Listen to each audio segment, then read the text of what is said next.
Substack is a tremendous platform, especially for creatives. And many have taken advantage of this tool, this platform out there. However, there's also many who have not.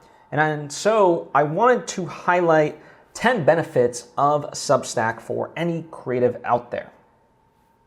By the way, before I fully dive into those 10 things, I would like to say that in the spirit of practicing what I preach, I'd seen a lot of people be very successful with Substack, and it's been on my mind to also do it myself, right?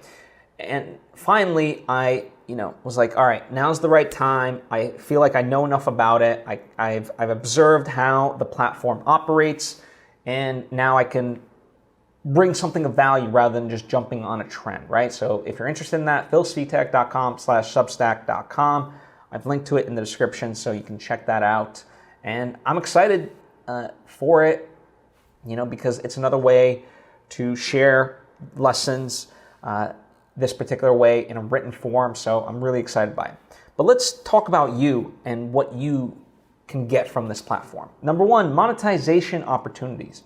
Substack automatically allows you to earn money from your creative work. That's part of their goal. You can offer paid subscriptions for your content right off the bat, enabling you to generate income directly from your audience. A lot of these platforms, you have to opt in to essentially a partner program, and there's all of these kinds of hurdles to do so, and it's very restrictive. Not with Substack, okay? So, in terms of most newsletters, right? You look at all the other classic newsletters, you're having to pay for the service itself, and the audience isn't paying you. Here, you can start making money right away, and it doesn't cost you. Okay. Eventually there is a split, of course, but in terms of like that initial startup cost, you can do it for free, and then they'll take a rev split. Anyway. Creative freedom, number 2. You have control over the content you distribute, allowing you to express your creativity without constraints imposed by other platforms or publishers. Now, that might not sound like the most yay sort of thing, but it is important because YouTube and Facebook and all these other platforms, they can be restrictive with what you can and cannot post. So the fact that you do have creative freedom is a biggie. So consider that. Number 3, ownership of your audience. With Substack, you own that email list, giving you a direct line of communication with those subscribers. And this is valuable for building a loyal audience, because while you may have, 2 million followers on Instagram and, all these people on YouTube, let's say, and what TikTok, doesn't matter, whatever else, yeah, you can DM them and you can post and things like that, but you don't actually have the data of that audience. Those platforms do. So that's a big difference. Substack, you're in control of that. Number 4, diverse content formats. You can create and distribute various types of content. In fact, you can do podcasts. For me, I look forward to the written form, but you can do beyond that. You can make a glossy newsletter, magazine type thing, whatever else. Like, you can customize it to your needs in that way. And that's very powerful. Number 5, something that I'm really excited about, the community building aspect of Substack. It fosters this community where you can engage with your audience through Q&As, comments, discussions, and so forth. And yes, you can say that about other platforms, but much like, let's say, Reddit or old school forums, there's just something about the users on Substack that gravitate to that interaction more on an elevated level, and it becomes that much more engaging and meaningful. So that's why community building is a big perk of utilizing Substack. Number 6, easy subscription management. See, Substack handles the technical aspects of your subscription management, allowing it for the users to sign up much more easy and to receive your content regularly, right? The whole point of Substack is to streamline it altogether. And yes, that's similar to other other newsletter type stuff like Constant Contact and MailChimp. But I will say, having studied those and been involved, like done a number of newsletters through those various platforms, there's an ease of use with Substack, okay? For both you as the creator and them as the audience member. So, something to think about. Number 7, analytics and insights. Substack provides amazing tools to allow you to track the performance of things and to understand your audience better. And of course, this helps you refine your creative strategies of output. So very, very useful.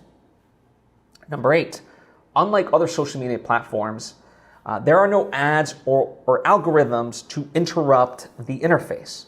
They don't rely on this to put your visibility out there. You are presented directly to your subscribers.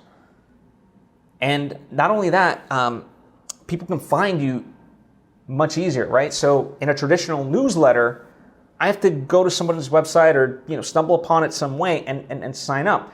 Whereas here, there's much more of an engine of discoverability on the fan side of it. So you still get the benefits of social media minus the negatives of the algorithm and the ads, okay? Number 9, creative networking. Substack has a growing community of writers, journalists, and just other creatives.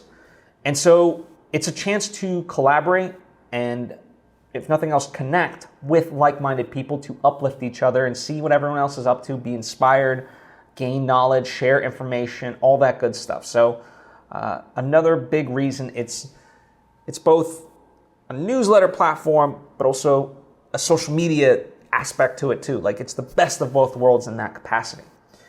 And number 10, accessibility. Substack makes it easy to reach that global audience, so you can work from anywhere in the world, and especially as, sort of this notion of remote work becomes much more appealing to us, so we can travel, be with our families, and so forth. You can still create the stuff that you need to create essentially anywhere in the world.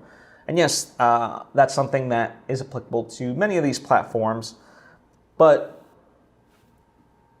with all the other factors as well, it just puts it that much over the top. Like, it's another additive to the whole pot of it all. So overall, Substack is just a wonderful, wonderful platform that I see it being utilized very heavily by people, not enough by people that I know, and that's why I'm even deep diving it with myself, because I really want to put my money where my mouth is, sort of a thing. And I should mention that this is not an ad for Substack. I don't get paid by Substack. I'm not an affiliate of Substack. Like, I don't earn commission for sending you there. I just simply believe in the platform and think it is a wonderful way for people to utilize, no different than when TikTok started. I thought that was a wonderful platform, and it still is. But now, all of a sudden, people are going there expecting that same discoverability as in the early days, and like, wait, I'm not getting that. It's like, yeah, no duh. And I feel like right now is an inflection point for Substack, and I want us to be in on it while it's still hot, sort of a thing, before it gets oversaturated, and then you have to really rise above the noise to be able to break through. So that's Substack. If you do have a Substack, comment with the link to it so we can all kind of share each other's stuff. And also let me know about your experience, so we can all collectively learn. As I said, I'm new to this whole thing. I just want to highlight why I really am going in on it. But I would love to learn from you as well if you're in that world. Thank you so much. I hope to see you next time.